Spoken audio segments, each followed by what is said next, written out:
Welcome to Lead Pods, the official leadership podcast from USMB for pastors and church leaders, where our goal is to increase our impact together.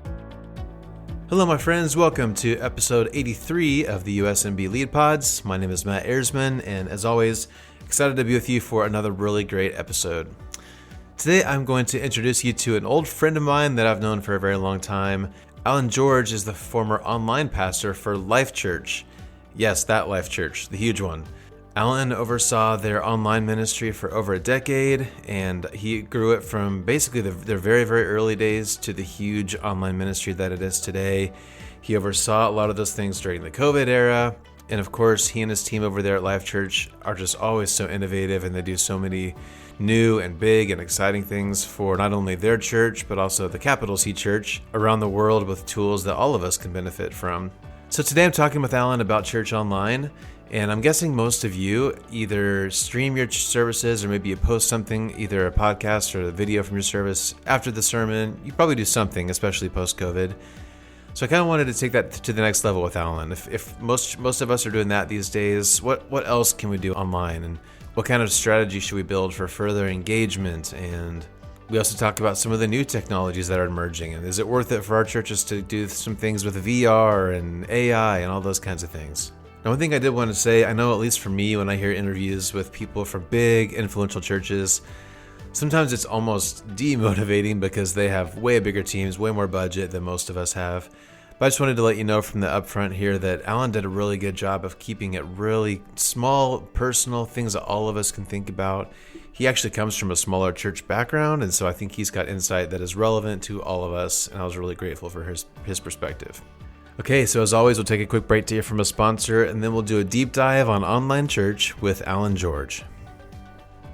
The USMB website has received a facelift. A refreshed color palette and more white space make for easier viewing and navigation. Easily find what you're looking for via an updated menu at the top featuring frequently used links, or listen to the latest Lead Pods episode, which is more prominently featured on the homepage. Visit www.usmb.org to see for yourself. All right, my friends. Well, today I'm excited to introduce you to someone you may not know, but a friend of mine that I've had the chance to talk to, work with a few times over the years, Alan George.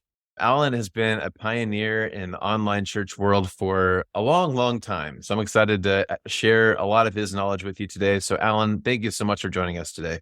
Thanks, Matt. I've been looking forward to this conversation. Awesome. Well, so I'm really grateful for your time. So Alan, some people, probably everybody listening is familiar with Life.Church. They know Craig Rochelle.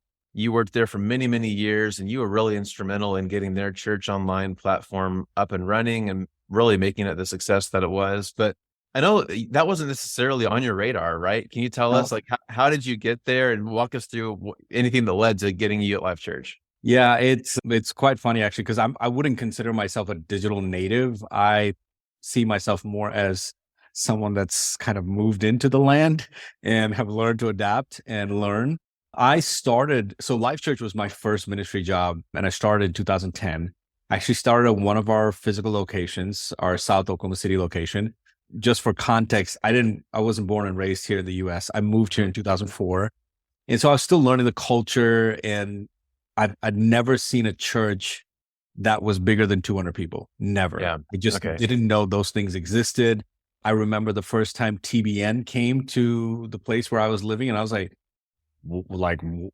I saw the churches, and I was like, people actually want to go to church. Like, that was all shocking to me. So the idea of working at a church, I didn't know what I was thinking it would be like. And so they were trying to figure me out. I was trying to figure them out.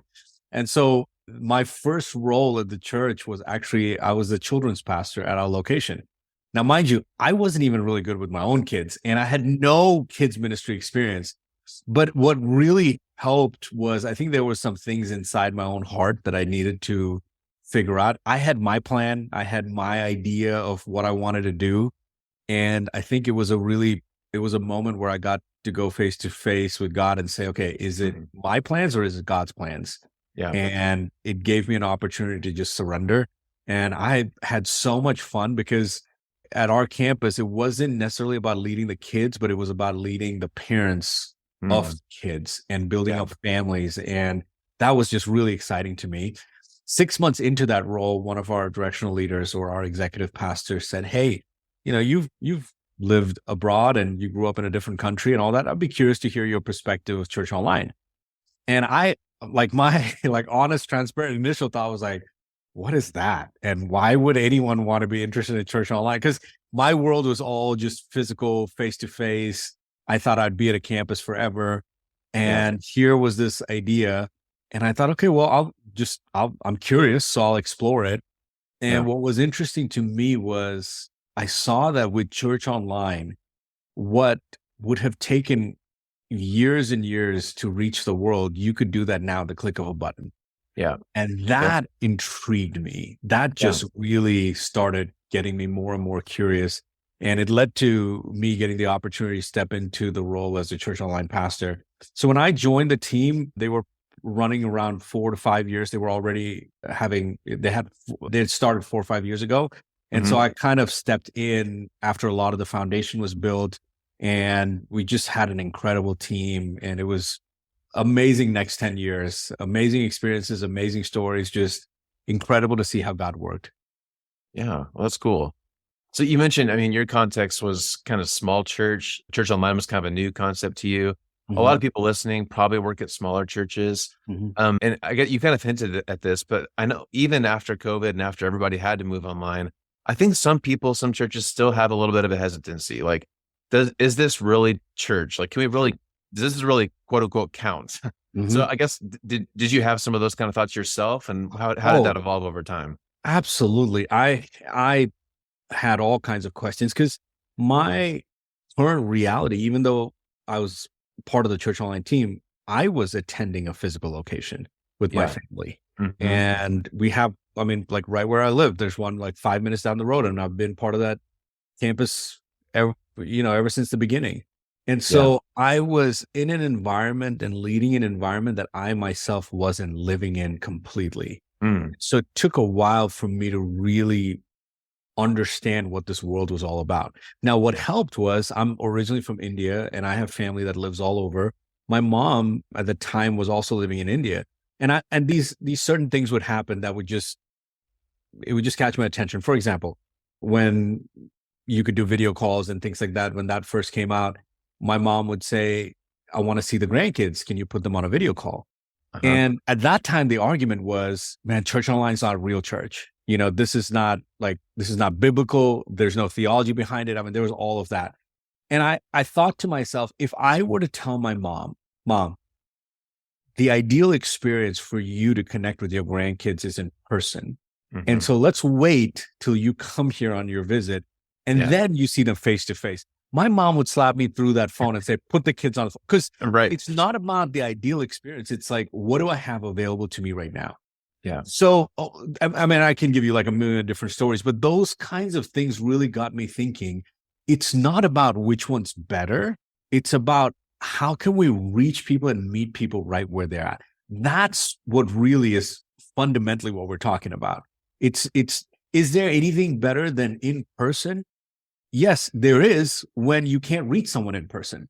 Yeah. And is there anything better than digital? Yes, there is, when you can see them face to face. So it's not it's not apples to apples. Yeah. It is, how can we if our heart is about reaching people and discipling people and meeting them right where they're at, and not waiting for the weekend for life, for us to minister to someone, well, then let's do anything and everything we can. It's just like picking up the phone and calling someone. That is a form of leveraging technology to connect with someone as well. Yeah. I love that analogy, because that's perfect. I love that. So I guess probably the next question that a lot of people might have is, like, they're on board with that. They agree. Like, yes, if there's people who we can't reach otherwise, absolutely, this is a great way to reach them. But I often hear the argument, I'm sure you've heard the argument, we're kind of enabling people to be lazy. If people live 5 minutes from our local church, but they figure out that we've got a pretty decent online setup, they'd rather just stay in their PJs and hop on YouTube. Yeah, we've made that possible for them now, right? Yeah. So I guess, can you just talk about that a little bit? And maybe then the next step, if we know people from our churches are doing that, what can we do? Yeah, I've heard that one. I imagine you have, and I've thought about it too. So here's something that's been interesting from my just perspective. So I've had the opportunity to travel quite a bit just to meet different people within our community. And I want to say 100%, but maybe it's 99.9, just to give the benefit of the doubt. Majority of the conversations that I've had when I meet people for the very first time, whether it's in a different city or a different country, first question is typically, hey, are you here because is Life.Church coming here? Like there's this sense of excitement that we've been part of the online community. Are you guys now like physically going to start something here? Interesting. So to me, it was a sign that digital doesn't mean like, oh, this gives me an opportunity to be lazy. For the people that want to connect and want to grow and want to build their faith, they're going to find any way possible to make that happen. Now, are there people that use digital as an excuse? 100%. Are there people that use physical attending once a week as an excuse? Absolutely. Yeah. It is so easy to walk into any church today without talking to anyone, without having any discipleship in your life, and just come in, listen to the music, listen to the sermon, and then walk out and not make any change. Right. But we fool ourselves into saying, at least they were here because we counted them. Yeah. It's like, oh, attendance, like, oh, that's a butt in the seat. And so, yep, nickels and noses. Like, as long as we've got that, we're fine. But I think we're fooling ourselves, because if you're looking for data, we probably have more data online than we have in person. Because I can tell you where someone is coming from, how long they've been online, where they're going next. Depending on what I have, I can even find like history on where they've been online. But when you're talking about somebody in person, all I see is, I don't know what they're thinking. I don't know if they got distracted during the sermon. I mean, I don't know if they pulled out their phone and they were playing a game or texting a friend or watching a movie. You don't know, but we just think that someone's sitting in a seat, they're engaged. And I think we've got to redefine what engagement looks like. Yeah. And part of this journey for me, and honestly, it's even been since I left. So I left my role in end of 2020. And even since I've left, God's been, I think, really doing a work in my own heart of just really digging deep and going, what does it take for discipleship or spiritual formation to happen? Yeah. How does true life change happen? And I think there are advantages to being in person. I think there are advantages for things being online, but really it's not the location that matters. It's how are we meeting people and how are we equipping them and helping them grow in their faith with Christ? It's going to take more than once a week. If we want people to grow and become like they're supposed to become in the image of Christ, once a week attending for an hour, hour and a half is not going to cut it. I wonder, and I'd love to hear your take on this. I wonder if some of this is just that, like, historically speaking, this is still relatively new, right? Church online is still a relatively new idea. So I wonder, like, I guess I'd like to hear from you, because I think most pastors still, like we've been saying, they think the best experience is still in person in the building, right? They still think that's the best case scenario. So a lot of people use their online platform as a way to get people in the building. Like, so watch online as long as you want to, but then whenever you're ready, come to quote unquote real church, and then we can get started. Right. Yeah. But like, so for me, I got my master's online. I have a degree from a school I've never stepped foot on their campus. But to me, like, it was a valuable experience. I learned, I grew, I engaged every day with the curriculum, So I guess I'm curious what you think, Alan. Like, are there cases where online is actually best case for some people, even if they can attend a physical church? Are there, like you just mentioned, there are some benefits to online. Can you explain that a little bit more? Yeah, I think we've got to, the way we describe church, in my opinion, needs to change. So when we say, is that the best way to experience church? We're mainly talking about that once a week, attending a weekend kind of an experience. Right. But if we can kind of zoom out a bit and say, okay, it's not about just attending church. It's about being formed in the image of Christ. That is a daily walk. Yeah. And when we're looking at the daily walk, and I've done this on stage and on camera, I'm sure the pastors and leaders that are listening, they've done this too. We've shown up on our stages. We've said this on screen. We said, hey, we're so glad you're here today. My name is Alan, and I want to welcome you to our service. Hey, as a church, we want you to know we're here for you. We want to walk alongside you. We want to be that friend that can be with you during times of trouble. We say that, but what we offer is, I'm available once a week. Yeah. Because come here, Mhm. experience the worship service that we've created. We're going to we're going to speak about a topic that we feel is the right topic to talk about. Even though your marriage is falling apart, we're going to be talking about, I don't know, our missions program. Like, Yeah. Right. the odds of having, even if you have 100 people in the room, the odds of the topic we picked being the exact topic that at least half of the people need to hear at that very moment, that's the odds aren't really high. Yeah. But we put all of our chips into that bucket. And so my thought is, let's zoom out a bit and not just view it as this is the programming we have created and where does online fit into that programming, but rather, if God's appointed us and called us to help people be formed in the image of Christ, what does that look like on a daily basis? And then, if strategy is a bad word, build your plan accordingly. Yeah. Right. What does Monday look like when you, as a church, how are you engaging with your people? What does Tuesday look like? What does Wednesday, Thursday, Friday, Saturday, Sunday? And now part of your plan might be that, hey, Sunday, we want to invite everyone into our building and have a gathering. Hey, do it. But that shouldn't be our end all. Yeah. That is just our strategy for one day of the week. Yeah. And so my encouragement is, how do we zoom out and go, we need to build a 7-day? Because I mean, Matt, the world we live in is just, it's crazy. And there's so many voices that are coming our way from technology, social media, the movies, the billboard signs. I mean, everything, there's this message that the world is just screaming at us. How can we as a church come and equip our people? And maybe it's a verse in the morning, it's a devotion, whatever it is, like whatever strength the church has. But I would say, let's zoom out and really identify a daily plan and then figure out what's the right method to accomplish it. It might be the building, it might be technology, it might be a phone call, whatever it might even be note cards that you mail them every week. Like, who cares? Yeah. The idea is we need to have a clear goal as to how and where we're leading our people. Yeah, that's so good. I wanted to, maybe go a little bit deeper here in a little bit, but I wanted to talk a little bit about COVID. COVID, I think, obviously shook up the world in a million different ways, but in one sense, I think it kind of helped the church maybe a little bit to branch out, take some new steps, do some things that were new to them. Maybe we can talk deeper about that in just a minute. Sure. I think most churches listening now probably have either they're live streaming and they're recording, posting later. They've got a podcast. They've got some kind of online presence where they're either live broadcasting or post broadcasting their Sunday services, right? Yep.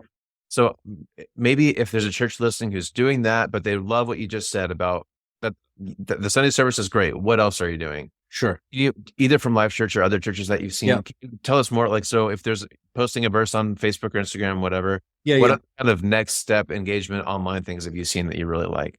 So if you're familiar with personality types, I'm an ESTJ. And so as the S, which is sensory, the way I collect information is all black and white. And so it's easier for me to build off of something I've already done or see somebody else do. Okay. If you're an intuitive person, you kind of can draw your own picture and kind of pave your own way. So part of my journey, which I think is ironic, like I don't have the personality type to be in the role that I was in, because with Church Online, honestly, there was, at least when we were doing it, there weren't a lot of examples for us to go, oh, let's do it like that person. Let's do it like that church. Like there was no model that we could follow. And it was so frustrating for me because if I see a model, I know how to build on it. Yeah. And I know how to scale that up. Like that comes so much more easier to me. Sure. But give me a blank piece of paper and go start. I just have no clue. I'm like deer in headlights. I think a lot of churches right now, what we're experiencing is a global, like capital C church. I think we're experiencing massive groupthink at a ridiculously global scale, because everyone was kind of thrown into this thing. And honestly, if I had more examples back then, I would have probably copied the next guy. Yeah. The thing is, no one knew what anyone was doing. And so we were all just kind of trying to figure it out. Yeah. Now, because of COVID and everyone being pushed, you've kind of put a few churches or a few organizations up on a pedestal assuming, oh yeah, they're doing this. They're big. They're probably right. So let's just do what they're doing. Right. Rather than thinking, how is this right in my environment, my community, my group of people? Coming from a large church, I can tell you, making a change in a large church is very difficult. Yeah. And so there are things that probably larger churches are doing that we're doing because we've kind of started the ship and we've got to go. And in order to turn, it's going to take it's going to take a little bit of a time to turn. Yeah. But the advantage that smaller churches have is that you can pivot at a moment's notice. And you're not having to change team structures. You're not having to change team titles. And it's one guy, it would probably be just me. I'm like, okay, I was doing this. I need to change and I need to do something different. It doesn't affect the organization. Yeah. And so my advice to churches today is, I think it's important to learn from someone, but I also think there are times when it's good to just block all the outside noise and go, who are we as a church? Yeah, that's good. And chances are that a church that's actually doing pretty well, they have the answers. It's just that when it comes to online, we feel like we have to reinvent the wheel and we have to think differently. Let me give you an example. A church that's doing really well, they probably, I would say, and you've experienced this too, I'm sure, when we pull into the parking lot, there are people probably pointing, hey, let me find you a spot. As you're walking into the auditorium, there are probably people at the door greeting you, saying hello, welcoming you. There's probably some, tea, coffee, refreshments, great signage. And there's probably someone pointing you to a seat that you can grab in the auditorium. None of that happened on accident. There had to be a team or a person that sat down and thought, let's envision what this experience would be if someone pulls into our parking lot. And they had, nothing in excellence happens on accident. It's pure intentionality from a team. And so the team that actually thought through this, they experienced that themselves. They said, okay, when I'm pulling in the parking lot, what would help me? This. Okay, what would help me here? What would help me here? I think all you have to do is just bring that same intentionality online. Okay, when someone shows up on our website, what do we want? Prior to that, it's probably like, hey, that church has got a website that looks like this. Let's just put it on there. Yeah. And then the question that I get now is like, I'm doing exactly what that church is doing, but I'm not getting the same results. Well, it's because it's not the same, it's different.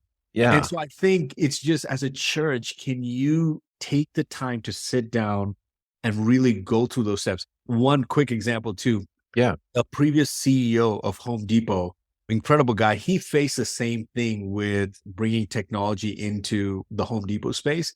And he realized his exec team, occasionally they would, or not occasionally, but like they had a particular rhythm where they would go visit a location.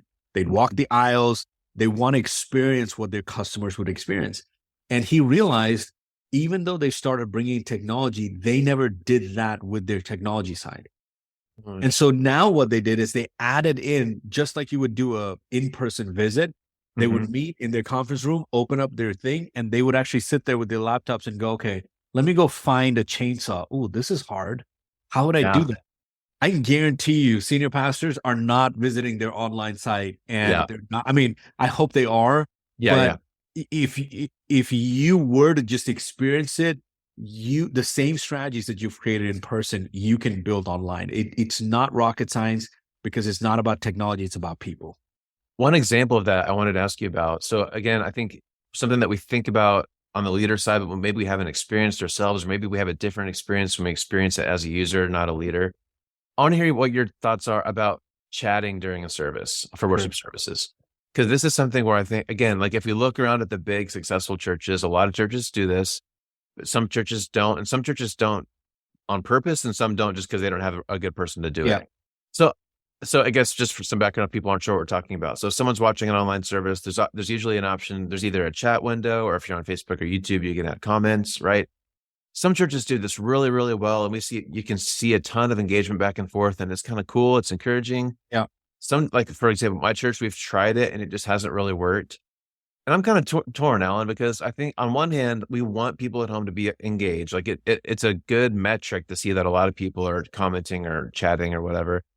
But I've also heard people make the argument that we're not sitting next to a person in the physical church building and having a conversation during the sermon. So why is that okay online? Yep. So is chat a good way to measure engagement, or have you seen that well, or is that weird, or what do you think? Yeah, man. See, and part of it, I think, is like pre-COVID, the way we did things was so different. Yeah. And I think post-COVID, it's different. So pre-COVID, and I did this for 10 years, right? So I am guilty of being part of the people that thought through chat and all that stuff. The idea back then was, unfortunately, it was very simplistic. It was like, there's a service model that's working in person. Let's just drop it online. So we did that, and we thought, well, how do we welcome people? Well, we got to have a chat of some sorts. Yeah. And so chat kind of was birthed out of that for us. And I think in our context, we wanted to reach people that no one else was reaching. And so we implemented strategies that maybe other churches weren't implementing. Yeah. And some of that was Google AdWords and things like that. And so part of it was, this is not the only thinking, but as these thoughts are coming, I'm just sharing it.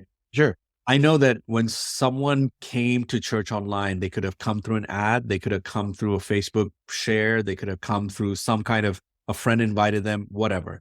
And they could have come at any point in the service, because typically in the physical, you're coming when it starts, you're a few minutes late, but you're not showing up in the middle of the message, for the most part. In the online context, you had people just showing up from everywhere. Yeah, true. And so I realized that for me, the sermon and worship service was important, but it was also a place where sometimes somebody might hear a song that might do something in their heart, and then the rest of the service, they're in a one-on-one prayer conversation with one of our volunteers. I was okay with that. Yeah. So the goal for me wasn't, you have to hear my sermon today. It was more, how could we create a safe space for people to come and experience community? And it was not intended necessarily, like that main chat wasn't necessarily intended for like personal one-on-one conversation, which is why we had that one-on-one chat. Now, I think things have changed at Life.Church right now, so I'm not sure if they have the same strategy. But there was a time when we wanted to launch additional services, and we would launch services without chat. And I did that for a while, and it just felt awkward to me. I don't know if awkward is the right word. It just didn't sit right, because when I imagined inviting someone to our home or our church, I just couldn't envision a reason why I wouldn't have anyone at the door. Yeah. Yeah. Because if I'm inviting you, I want to create an environment that's welcoming, that's loving, that's caring. And so it needed to be a first class experience. Yeah. And if we wanted to create that experience and no one's welcoming you, no one's saying, hey, I'm so glad you're here. If there's anything you need, my name's Alan, don't hesitate to reach out. Yeah. If I'm not creating that environment, then to me, it just felt like it was counterculture. Yeah, kind of cold. So there were many reasons why we had chat. And many times it was, honestly, there were times when it was a distraction and we'd had to rein it in. And there were times when it was dead and we'd had to kind of figure out ways to bring in some energy. And so if you're a church that's struggling with, just more conversations, we created a volunteer opportunity. So I think we've like created so many names around these things, so don't go by the name, but I think we call it like street team or something. Because when we have volunteers, we have to do a background check and you have to pass background checks, things like that. But we realized there were some services where chat wasn't just rocking. And you also don't want the volunteers being the ones that only chat, because then it says like, I forgot what, host or something. There's like a tag. So then it looks like you're having a holy huddle and you don't want to interrupt like this team conversation. And so you had to have the right mix of hosts talking, but also guests. And so we created a street team for a season. We didn't have it for a long time, but where we would have people join our team, but they didn't get the host tag. And so the conversation looked more fluid. And if people can see others having conversations, it encourages others to kind of step in and say hello.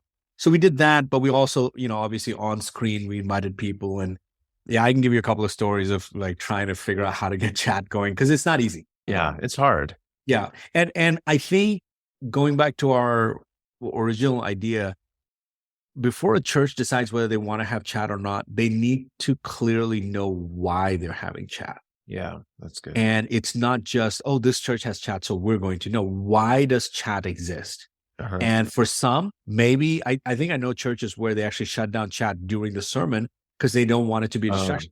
That's like, as long as you know why you're doing it, then you can measure the right things that help you determine whether your service is engaging or not. Yeah. If you don't know why you're doing it, that's when because then you don't know whether it's working or not because you don't know why you're doing it. So I think starting with the why, what's the kind of experience that you're looking for? I used to think, like, I've read a couple of those Disney books of excellence, Power of Moments, another good book. Mm-hmm. And so we spent a lot of time just designing that experience and going, what does each interaction need to feel like?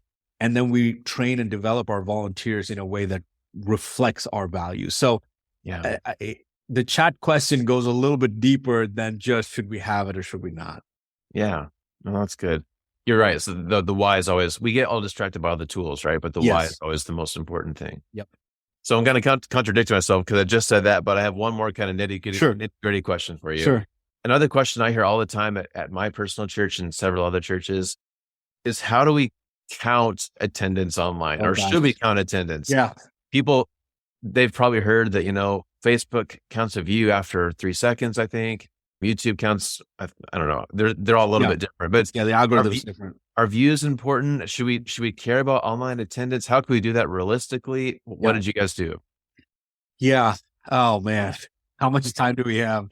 So the measuring thing was interesting for me. When I first started, we used to call, I think, like, track IP addresses. And part of the issue that we initially ran into was we called it attendance. Mm-hmm. And so when you call it attendance, there's already this stigma of there's an existing definition of what attendance is at our church, which is a physical person sitting in a seat. When you say attendance online, it's totally fine if you only have 10 people, right? It's like, 10 people attendance, great. When that grows to 1,000 and then 10,000 or whatever the number is, and it starts overshadowing your physical location, people start going, wait, is that really attendance? Is that really able, like, if someone left after 5 minutes, can you count that? And you get into all these arguments. And then I would get into these arguments of like, well, can you track whether someone's engaged for the full 65 minutes that they're in the seat? Right. Are you telling me that none of them were distracted? And are you going to count them if they left and went to the bath? Like, you can get into the argumentative thing. And so where I started with was, okay, we need to get rid of the attendance term because it has a predefined understanding in our context. And so let's call it what it is. And what does industry standard when you deal with websites and things like that? Let's just start with calling them what they are, like the rest of the world would. And so if it's an IP address, it's a unique IP address instead of saying attendance and things like that. Now, so once we started with that, then it's like, okay, what do we need to measure?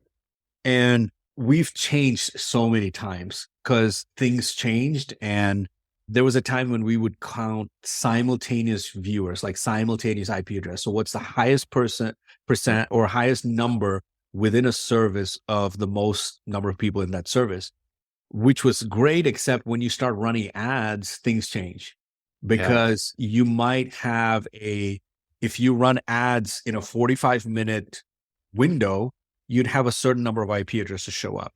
If you shorten that window to 15 minutes, you're putting that much money in a shorter amount of time, which just spikes your simultaneous viewers. Right. And so we started just encountering a ton of these issues.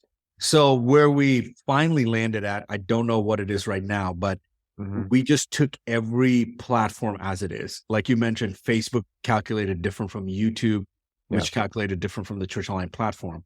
And so back then, we also used to add all those numbers together, which does not make sense because it's not an accurate representation because it's not apples to apples. And so then we would almost look at it differently and say, this is what we saw on Facebook. This is what we saw on YouTube. This is Church Online platform.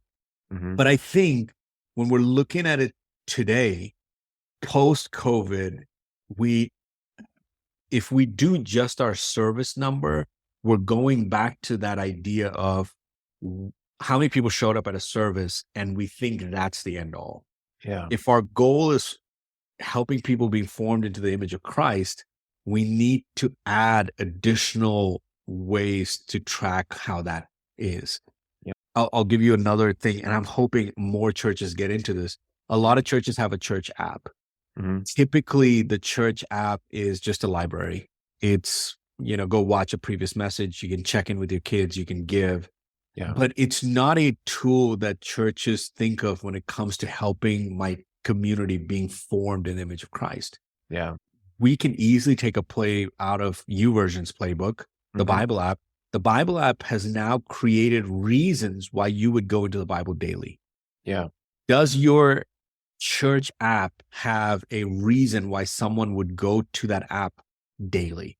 Yeah. If not, there's a tool that we're encouraging our people to leverage and use, but we really want it just for giving or for you to check in. Like outside of that, I don't really care.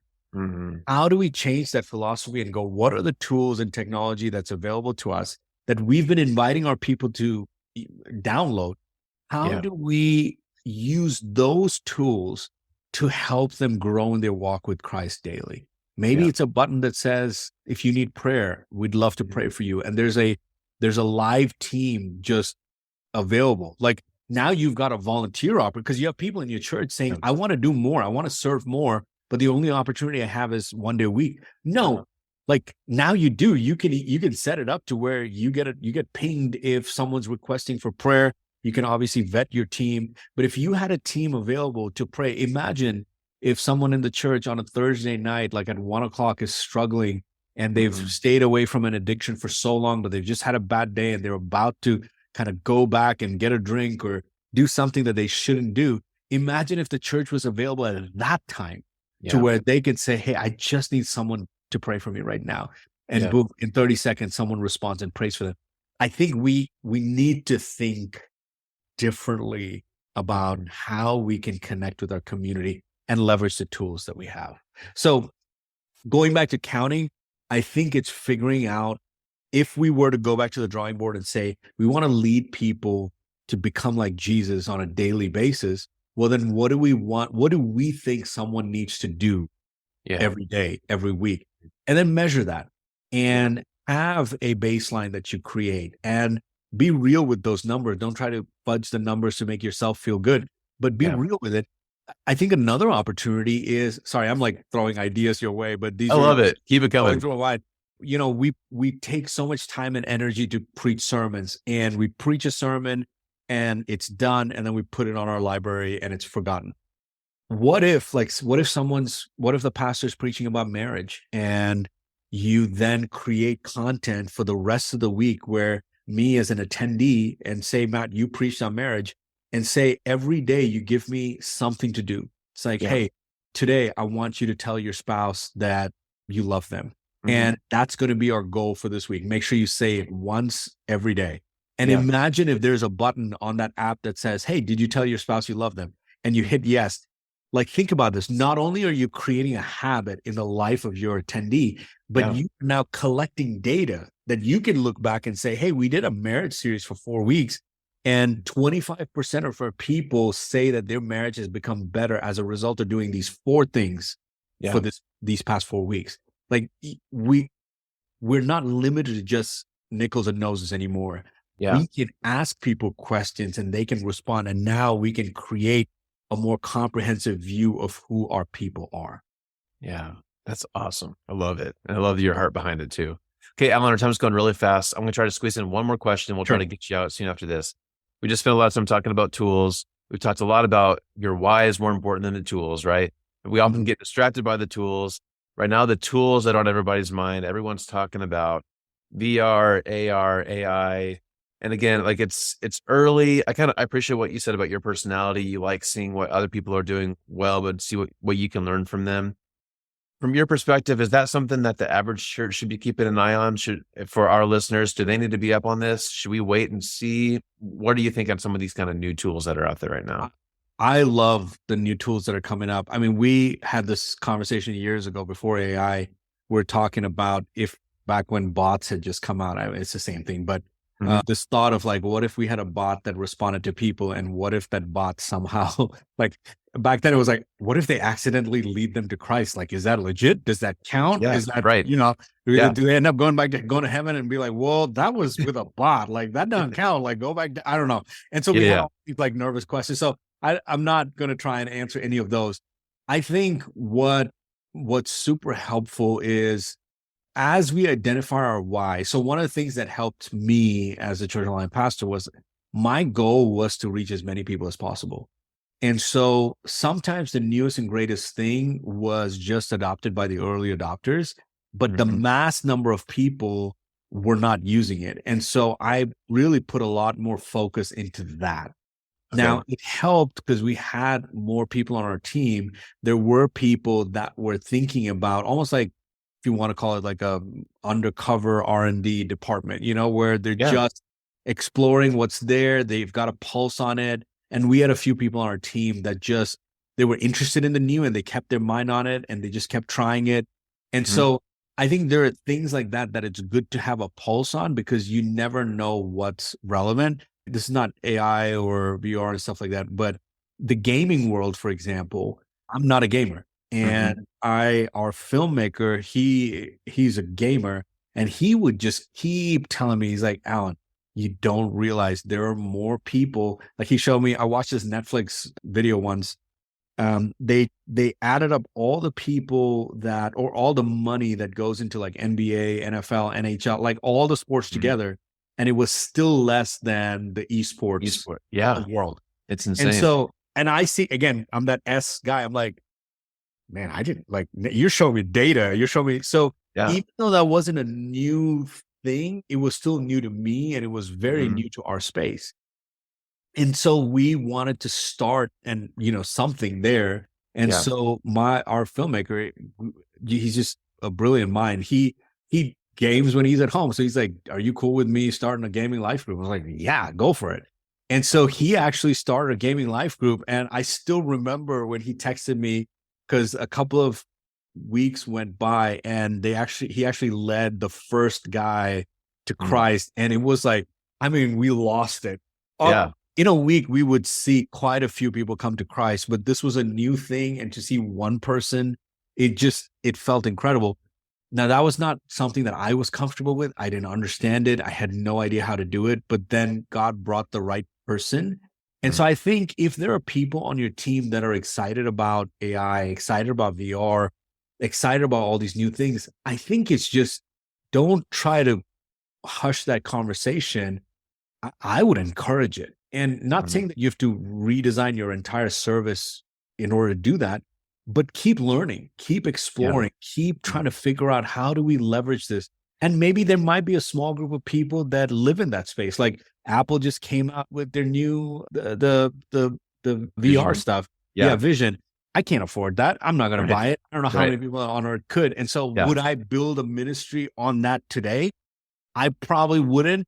Would it be cool to invest in one of those and learn about it? If you had someone on your team that could explore that, then I think it's worth considering, but it depends on the church budget, all that stuff. So I think the why will determine where that's going, but it's good to have your finger on what's coming up and what's like I've got two of my three kids are teenagers, and I'm always asking them like, so what's like the cool, like, what are you guys talking about? And then they'll drop a word and I'm like, okay, what does that mean? And it's not that I'm trying to be a teenager today, but it helps me just understand the world they live in. And it helps me understand how to talk to them, how to communicate to them. How can I be a good father to my kids who are living in a world that I have no understanding about? Because it's very different from when I was a teenager. But just because it's different doesn't mean I don't have a responsibility to learn it. So as a pastor, I need to know, what are my people experiencing? What are they learning? What are they going through? And how can I stay connected to their world? Yeah. The why thing keeps coming up. I'm so grateful for that because that's what all this comes down to, right? So Alan, you've been so generous with your time. But before we wrap up, I know you've got an online course, you do some coaching. you just walk us through, if someone has some questions, Sure. can they reach out to you? What's kind of, if we want to follow up, what's the best way to do that? Yeah, part of, when I left Life.Church, I didn't have a plan to leave, and it caught me off surprise. It caught me by surprise, and I honestly thought it was the devil tricking me. And it was through a lot of prayer and just talking to people that I look up to, and mentors and pastors and friends, that we realized, like, okay, this is the next step for us. And as I stepped off the team, I really didn't know what I was going to do. And it started with one church calling and saying, hey, would you mind helping us figure out online ministry? And it's been incredible. Now I'm in my third year, just the opportunity to connect with pastors and leaders. And even though it's been around digital ministry, like we talked about, it's more than just a digital ministry. It's about people. And so the opportunity to talk to people about leading teams, and what does pastoral care look like, and how do you build a volunteer team, and communication, all that. So I do a lot of coaching, whether it's group coaching or one-on-one. And I also released a course. It's called Online as It Is in Heaven. I still get a kick out of that name. Best title ever. I love it. Yeah, it's because it's like this whole idea, Jesus taught us to pray, thy kingdom come on earth as it is in heaven. And on earth includes online. Sure. And so it's a 10-lesson course. It covers everything that I could think of when it comes to leading an online ministry. And it's a at your pace course. So once you log in, you've got that information. There have been a few teams that have gone through it together.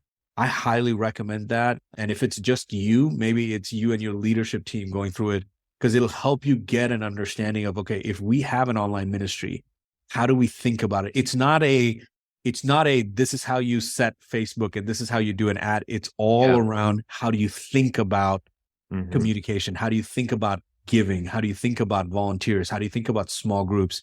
And giving you just a framework on how to think through that. But then you have homework, and you'd have to actually build your own strategy as a result, because your strategy is going to be different from someone else's. So that it's available on my website. It's alanvgeorge.com. So yeah, and you can reach me on Instagram or email, however you want. Cool. Well, Alan, you've been a trailblazer, an important leader in the church for a long time. You've been so generous with your time. On behalf of the MB family, thank you for being with us today. It's an honor to get to chat with you. Really grateful for you, Alan. Thanks for your time today. Thank you so much. Life as a follower of Christ isn't free of problems. If you've wondered how faithful Christ followers respond to challenges and disappointments, you'll want to read the July-August issue of the Christian Leader magazine. You'll also read news, stories, and columns from across our U.S. Mennonite Brethren family. Subscribe to our print magazine or read the latest issue online at www.christianleadermag.com. Christian Leader, connecting and informing our USMB family since 1951. Well, once again, many thanks to Alan for joining us today, for being so generous with this time. And like you said there at the end, if you would like some help figuring out your online strategy, I would highly recommend him. So if you want to check out his website, alanvgeorge.com, Alan with one L, or again, you can search for him on Instagram or wherever you're active on social media. I'm sure he'd be able to help you out. And one of the big takeaways for me from this conversation, again, is I think we all get wrapped up with the latest tools, the latest strategies, and those things are really important. But I think Alan's so right that it always comes back to what's your why, and you always have to have your strategy first. And like you said, if you're able to have a pretty solid strategy for getting people welcomed and in their seat in the building, you can walk through a very similar process online. It doesn't really have to be this completely different thing that you rethink from the ground up for your online ministry. So I personally had a lot of great takeaways from that, and I hope it was helpful and encouraging to you as well. All right, well, I hope your summer is going well. Thanks again so much for spending time with us on this episode. Have a great rest of your week, and we'll look forward to seeing you here next time on Lead Pods. Thanks for listening to Lead Pods. Make sure you don't miss an episode by subscribing to our show wherever you're listening today. Learn more by visiting usmb.org, and be sure to follow us on Facebook, Instagram, and Twitter. We'll see you next time as we learn more practical tools to increase our impact together.